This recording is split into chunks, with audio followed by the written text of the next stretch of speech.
buenos días. Estamos aquí para la presentación de un libro del profesor Manuel Pacimiño,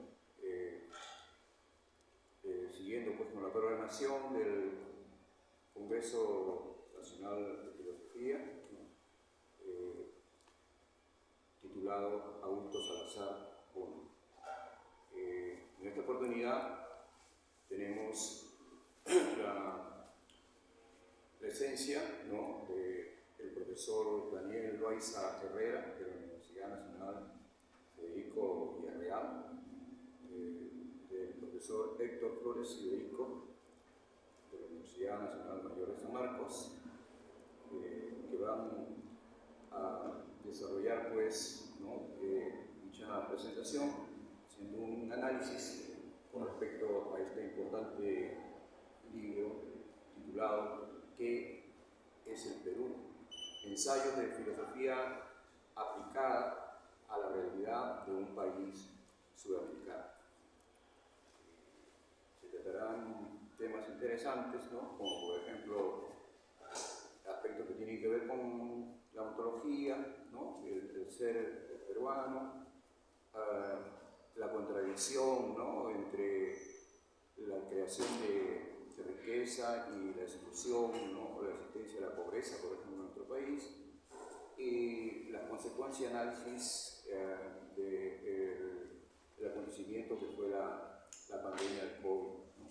Entonces, es un libro muy interesante y daremos paso pues a los presentadores, ¿no? En un momento tenemos al profesor Daniel Loaiza Herrera, que nos va a presentar su análisis. Muchísimas gracias, muy buen día, estimados colegas. Cuando Manuel Pacimiño me invitó para poder presentar su libro, sentí un enorme beneplácito, porque esa obra creo que encierra un enorme esfuerzo por pensar a Perú. En un momento en que nuestro país necesita ser repensado a la luz de los problemas contemporáneos. Los mayores intentos por pensar a nuestro país datan del siglo XX. La obra de Mariátegui y los 7 ensayos de interpretación de la realidad peruana constituye un clásico infaltable en cualquier biblioteca de cualquier peruano o peruanista, pero también han habido otros intentos interesantes, como el de Víctor Andrés Belaúnde con la realidad nacional, y aunque no tuvo el intento de interpretar el conjunto de la realidad peruana, de una u otra manera el antiperiodismo y el APRA también constituye un intento por parte de, en este caso, de Gabriel de la Torre, por dar una explicación sobre qué es el Perú.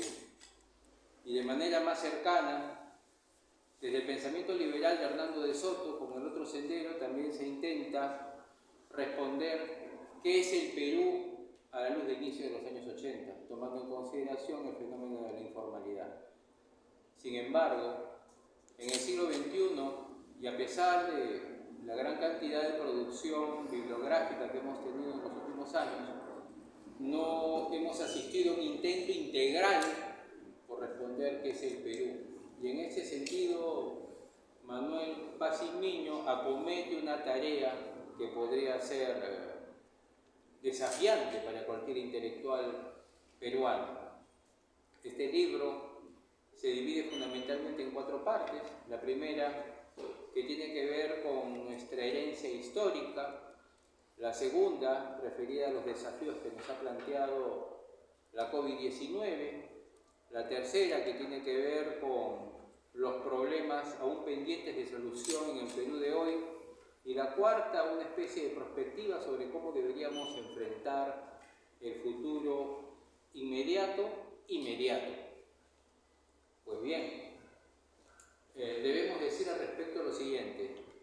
En la obra, en principio, aprecio que Pacimiño trata de ser riguroso con la información, con el dato preciso, con el detalle, para tratar de que su reflexión, a pesar que es filosófica, no pierda de vista el contexto concreto en el cual se desarrolla la obra, que es el Perú, su realidad expresada en datos muy minuciosos, por ejemplo, señalar qué lugar ocupa el Perú en la producción mundial de papa, qué lugar ocupa en la producción mundial del cobre a nivel internacional, cuál es el nivel de desempleo que hay en el país, en el Perú de hoy. Veo esa preocupación de Pacimiño porque, digamos, la reflexión que él realiza, pese a que es una reflexión filosófica, no sea una reflexión que se pierda simplemente en la narrativa, sino que trate de aterrizar en este desafío que es el Perú concreto. Y en este sentido tal vez encuentro una vocación de Pacimiño por ser un poco como planteó Ortega y Gasset, ¿no? Yo soy yo y las circunstancias, ¿no? Pacimiño trata de pensar al Perú dentro de las circunstancias que vive el Perú, pero creo yo también dentro de la percepción que él mismo vive, es decir, veo una vocación ensayística también en la obra de Pacimiño y tal vez una influencia de Mariátegui.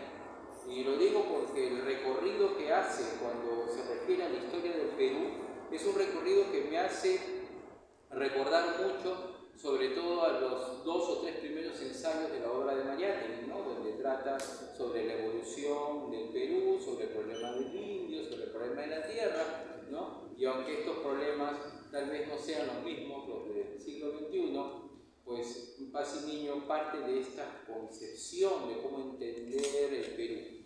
Creo que Pacimiño se hace la pregunta, pero evita darnos una respuesta precisa, y lo evita precisamente porque él quiere invitarnos más bien a reflexionar con él. No quiere darnos una fórmula, no quiere darnos un canon, no es una obra política que nos plantea una solución concreta, sino más bien nos hace una invitación a la reflexión sobre los problemas peruanos, los problemas de hoy. Y creo que por esa razón Pacimiño es muy cauto en este sentido, en señalar los grandes problemas que nos acompañan y que son persistentes en la historia del Perú: la marginación, el racismo, la falta de empleo, la falta de industrialización en el Perú y, por qué no decirlo también, la ausencia tal vez de una clase social que pueda ser dirigente y que encamine al país en su conjunto como un Estado-nación hacia el progreso y el desarrollo, cosas que Pacimiño evidencia que todavía son asuntos pendientes en nuestro país. Creo que en este sentido la obra es valiosa porque un poco agita la conciencia, agita el diálogo, el debate, la reflexión, y él como maestro, ¿no? Como un maestro de concepción tal vez constructivista, evita darnos una respuesta definitiva sobre los problemas para sugerirnos, ¿no? Provocarnos, ¿no? La reflexión con respecto a la obra. Creo que ahí radica precisamente el valor del trabajo de Pacimiño, aunque debo decir sí que Pacimiño a lo largo de la obra no parece comprometerse en particular con ninguna concepción filosófica en concreto, es decir, no parte de una teoría definitiva, de una corriente filosófica para a partir de ahí analizar la realidad.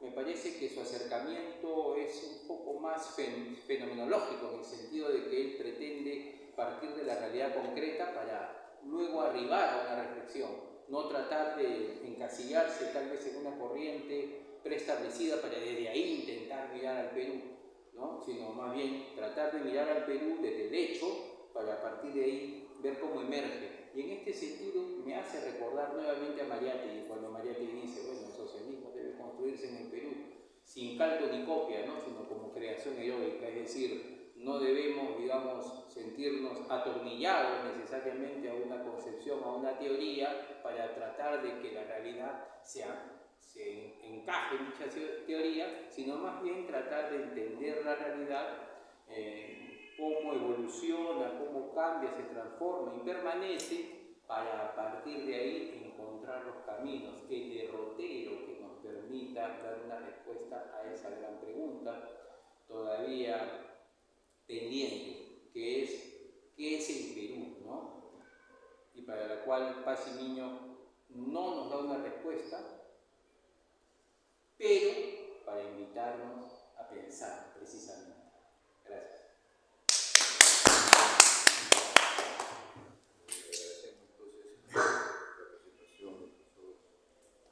A continuación tenemos al profesor Héctor Flores Federico, profesor reconocido de la Universidad Nacional Mayor de San Marcos. Muchas gracias, buenos días. Primero saludar a Manuel, a quien conozco de la década del 80, joven profesor en la Universidad Nacional de San Marcos, y yo, joven ingresante a la universidad. Luego hemos desarrollado una actividad docente juntos en varias instituciones. Bien. Un poco para que conozca también la obra. El libro consta de 3 ensayos, ¿no? En donde ha realizado una bibliografía, ¿no?, muy amplia, que la cita también, ¿no?, casi como un programa de trabajo a largo plazo que espero pueda concretar, ¿no? Se ve esto como un punto de inicio en sus reflexiones sobre el Perú, porque estamos hablando del ser del Perú, una pregunta difícil de responder, ¿no? Porque diríamos, aún hoy en día se habla, ¿no?, de la construcción de una nación, ¿no? Yo diría que esta pregunta en otros países del contexto sudamericano podría ser vista con perplejidad, ¿no? Los peruanos no han logrado construir una nación, así parece ser, ¿no? De hecho, que la antropología, de las ciencias sociales, ya se que seguramente en el censo que viene realizándose, ¿no?, el último que va a aparecer, llegaremos ya a un 80% de personas que habitamos en las ciudades, lo cual va a generar problemas de otro tipo y que efectivamente está tratando acá Manuel, ¿no? Hay una serie de problemas que va a retratar en la presentación y el texto, propiamente dicho, lo divide en 3 partes, ¿no? Primero, reflexionando o respondiendo, tratando de responder a la pregunta ¿qué es el Perú? Pasado, presente y futuro de un país andino, luego acerca del coronavirus y finalmente, ¿no?, el impacto en el Perú y finalmente los problemas por resolver. Es decir, hay un camino acá que tiene que apoyarse necesariamente en otras disciplinas, ¿no?, como serían las ciencias sociales y las ciencias naturales, por supuesto. Bien, hace un relato, ¿no?, en el primer capítulo, y por una cuestión de tiempo, por supuesto, voy a centrarme en las conclusiones, ¿no? Pero hay algunas ideas que hay que resaltar. Por ejemplo, en relación al problema nación, es bastante interesante la reflexión que hace, ¿no?, cuando señala en la página 30, dice que entonces, es decir, como consecuencia, ¿no?, del proceso independentista, las ideas de patria y nación, dice, son cambiantes y artificiales debido a los avatares de la historia. Entonces, diríamos que el significado no es un significado fijo y dado de antemano para la construcción de una nación, ¿no? Diríamos que depende, ¿no?, del propio desarrollo de las personas en relación a su medio y en relación a sí mismas. Cuando digo relación a su medio, estoy pensando en 2 cuestiones muy concretas. Una primera, naturaleza externa a nosotros, ¿no?, el mundo natural propiamente dicho, y una segunda naturaleza, el mundo histórico-social. A ello hay que agregarle las psiques son cambiantes, ¿no? El componente psíquico no es el mismo en las comunidades, ¿no?, humanas en términos generales. La construcción de una comunidad, ¿no?, pasa por procesos muy complejos. En otro campo, ¿no?, pero vinculado a lo que estamos viendo, Marx decía que el problema para transformar una sociedad es que a la gente el pasado le pesa como una losa a la hora de transformar las cosas. Es decir, puede haber una crisis económica, puede haber una actividad desde el punto de vista de la acción de las personas en relación a su propia voluntad, a su propia decisión, pero la tradición pesa mucho. y el Perú es un país en donde las tradiciones están fortísimamente arraigadas. Y yo creo que esta idea, ¿no?, del cambio que plantea Pacimiño en relación al concepto, a la concepción de nación, es algo que hay que retomar y hay que pensar. Bien, de la misma manera el tema de las fronteras, ¿no? Ahora que aparece, ¿no?, un reclamo por parte del gobierno de Colombia, ¿no?, encarnado en su presidente Petro, en relación, ¿no?, a una isla fronteriza que aducen ellos es parte del territorio colombiano, ¿no? Pacimiño dice en relación a las fronteras son creaciones artificiales que no corresponden con la realidad social. Entonces, son temas, ¿no?, jurídicos, políticos, pero con realce efectivamente cotidiano. Bien, bueno, otra idea importante en este primer ensayo es la idea de progreso, porque Pacimiño señala que habría que plantear un mínimo de sensibilidad, dice, para cambiar las cosas, ¿no?, pero también para buscar el progreso del país, ¿no?, la idea de progreso.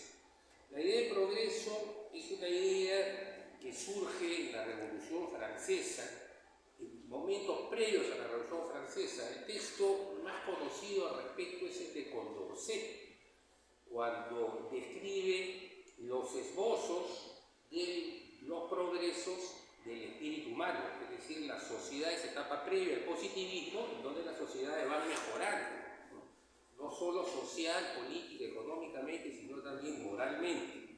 Entonces, la idea de progreso es una idea que efectivamente se construye en Europa y llega, ¿no?, a nuestro país. Ahora, la posmodernidad actualmente está cuestionando la idea de progreso, porque sería parte de un mito que viene de Occidente, pero progreso puede ser tomado en un amplio sentido, tiene múltiples significaciones. Diríamos, no podemos obviar que hay progreso, por ejemplo, en la tecnología, ¿no?, es decir, hay mejoras, ¿no?, la farmacología, etcétera, etcétera. La ciencia y la tecnología se guían por el criterio de progreso. Ahora, si hablamos de un progreso moral, ahí podríamos discutirlo, por supuesto, ¿no?, o en el campo político. Bien, el texto del segundo capítulo, referido al coronavirus, ¿no?, hace un énfasis en el aspecto económico. Ya en las conclusiones, ¿no?, estoy tocando las conclusiones, en donde señala que hubo un crecimiento económico en las últimas décadas, pero no una justa redistribución de la riqueza. Es decir, acá hay un planteamiento en donde la idea de progreso o mejora, ¿no?, de la condición económica tiene, diríamos, como finalidad la mejora de la vida cotidiana de las personas.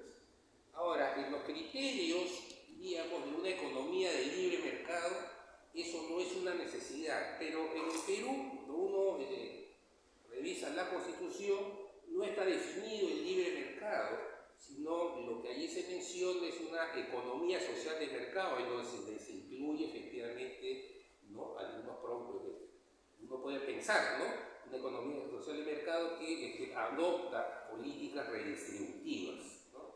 Y esta es la gran discusión que hay hoy en día, ¿no? La gran discusión es que si existe redistribución o no debe existir redistribución. De hecho, los países, ¿no?, que redistribuyen, los llamados gobiernos progresistas, desde, ¿no?, la derecha política se le tipifica de socialistas o comunistas. No, por favor. Esas políticas surgen del keynesianismo, y Keynes siempre formó parte de un partido en Inglaterra que reivindicaba el liberalismo. Lo que sucede es que en determinadas circunstancias, en donde la empresa privada no quiere actuar, no le conviene invertir, el Estado tiene que tomar, ¿no?, digamos, las cosas y las riendas de solucionar estos problemas. De hecho, que en la economía libre de mercado lo vemos siempre. El ejemplo concreto son los Estados Unidos, ¿no? Donald Trump, ¿no?, dice que todo debe ser privado. Entonces, hace también aquí una alusión a la corrupción, ¿no? Bueno, y sobre esto tema de la corrupción, corrupción significa que algo se va descomponiendo. Y hay un estudio que queda en esbozo en varios artículos a partir de la Escuela de Frankfurt. Esto comienza el año 34, el primer artículo que publican Adorno y Horkheimer, cuando ellos llegan emigrados a los Estados Unidos huyendo de la Alemania nazi. ¿Qué sucede? Ellos venían con la idea de la Alemania nazi cuando ven que el lumpen comienza a ser utilizado como fuerza de choque y también soldados desmovilizados para detener, ¿no?, el embate terrible, ¿no?, destructor para ellos de socialistas y de comunistas. Entonces ven una alianza allí que no existía anteriormente. Y cuando llegan a Estados Unidos el panorama se les aparece clarísimo, porque encuentran allí que Al Capone se está sentando con el padre del que luego fue presidente Kennedy en una mesa, donde sale tomando tragos allí con el alcalde de Chicago, con el jefe de la policía, y eso les queda perplejos. ¿Qué es lo que sucede aquí? Y a toda esta política le llaman la política del racketing, ¿no? Racketing se traduce como la política de la mafia organizada, que es lo que vemos ahora. Bueno, pero ya Marx había señalado que los países, ¿no es cierto?, que comienzan a construirse, ven en los que ya están construyéndose y en este caso destruyéndose el espejo de su propio futuro. Lo que estamos observando es lo que ya ha sucedido en otros lugares. Ahora, hay testimonios incluso del pasado. Esta gente, como era de clase alta, era espadachín, desde chiquillo, pues manejaban armas. San Antonio de Padua agarra, le quita el arma a uno de ellos y se enfrenta. Cuando ven que, bueno, se cuadra literalmente, nosotros dicen, oye, este hombre es de temer, este monje, lo deja. Le preguntan, mujer, ¿qué es lo que sucede? Bueno, a mí me secuestran de vez en vez para obligarme a prostituir. ¿Y por qué? Mi marido, dice la señora, está capturado y preso por deudas, ¿no? Entonces se va a entrevistar, en fin, con los, ¿no?, usureros, y ahí viene la historia del milagro, lo quieren envenenar, etc. Bueno, lo importante es que este capitalismo comercial y financiero de hace 1000 años, diríamos, en su prehistoria, surge de entidades, pues, con conductas lumpenescas.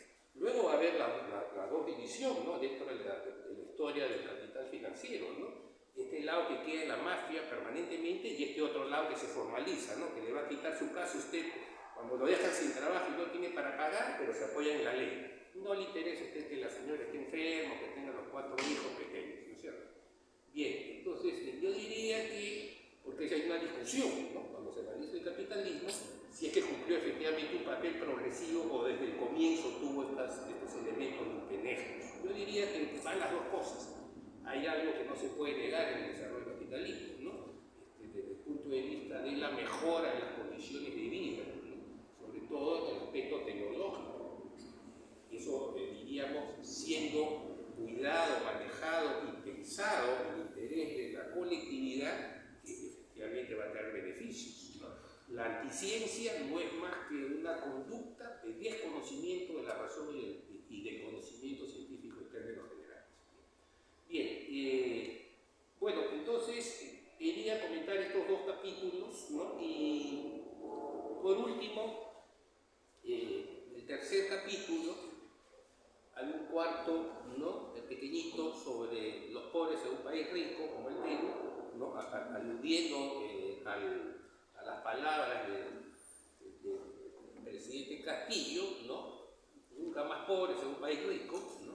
Pero bueno, voy al capítulo tercero, ya, rapidito, y doy pase a Manuel, en donde en las conclusiones dice, ya hay una propuesta, ¿no?, una propuesta de que el país tenga gobiernos sucesivos, nacionalistas y humanistas, ¿no? Como él lo plantea, esperemos que pueda respondernos esta mañana. Bueno, muchas gracias y felicitaciones, Manuel Abraham Pacimiño Costa.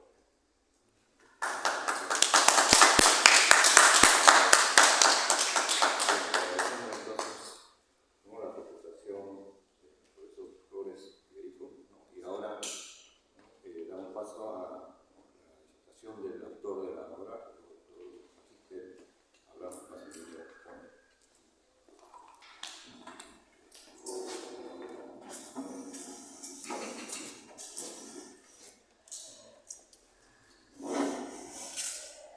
Muchas gracias, colegas y amigos, amigo Isaac, profesor Rico, Jorge Quipe, por la presentación tan lúcida, tan analítica, tan crítica, y a colegas que me gusta asistir, ¿no?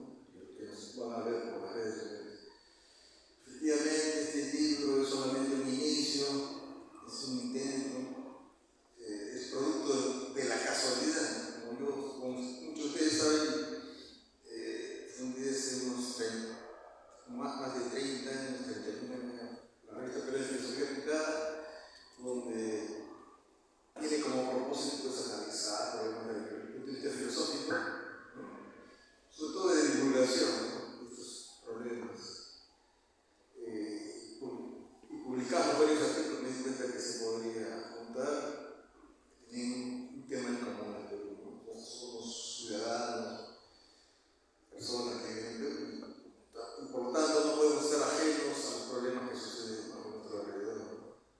Basta eso, ¿no? Para pensar y ocuparse, como cualquier ciudadano, ni siquiera que haya estudiado filosofía o una carrera. Toda la gente tiene problemas con no la casa de plata, no tiene trabajo, o no tiene algo asegurado, ¿no? O tiene un problema de salud, el sistema social peruano no puede rescatar, hay mucha inseguridad, sobre todo en la costa, en Lima, que no van a hacer eso en otros países. Algunas partes no van tranquilamente, no hay problema. Pero también tiene sus propios problemas, ¿no? Y también tiene sus propias respuestas. Pero es complejo, ¿no? Lo suyo pues es la historia, hispánica, todos somos fruto de eso, ¿no? Somos también de la influencia foránea, ¿no? El llamado imperio. Cambia el pueblo. Al tiempo también, porque todo imperio no es eterno, ¿no? ¿Qué pasará con nosotros? Seguiremos como nación, dividiremos, algún día daremos el salto a la industrialización, porque tenemos todo. Tenemos materias primas, tenemos inteligentes, tenemos gente trabajadora. No nos falta nada, simplemente nos falta pues, más democracia, es decir, mayor participación ciudadana, mayor opinión, mayores críticas, mayores controles ciudadanos, evitar la corrupción. Todo eso es parte de un cambio, ¿no? Que la misma realidad provoca, me llama a la reflexión.